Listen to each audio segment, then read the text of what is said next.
C'était le premier marché asiatique, le Japon et ses visiteurs en lune de miel. Oui, mais voilà, le Covid a tout bouleversé. Ils ont déserté la Polynésie.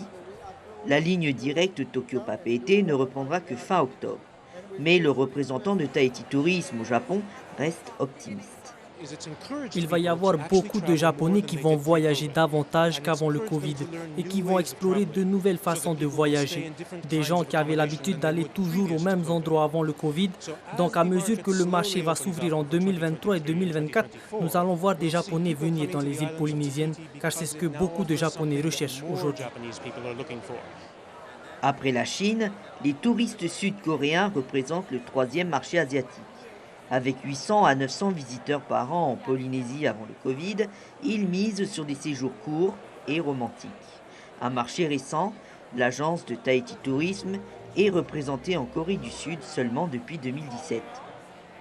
En Corée du Sud, le nombre de voyageurs à l'international dépasse largement les séjours domestiques. Et comme la Corée du Sud est développée économiquement, ils préfèrent le tourisme de luxe, le tourisme de bien-être privé.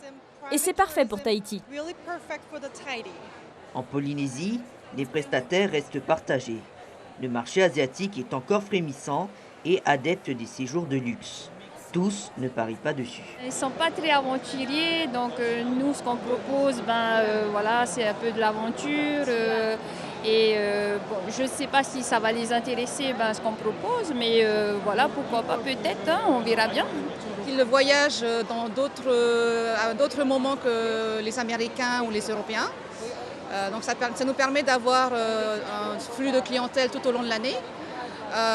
Et puis ce sont des personnes qui sont à très fort pouvoir d'achat. La Chine vient de rouvrir ses frontières, avec encore beaucoup de contraintes sanitaires.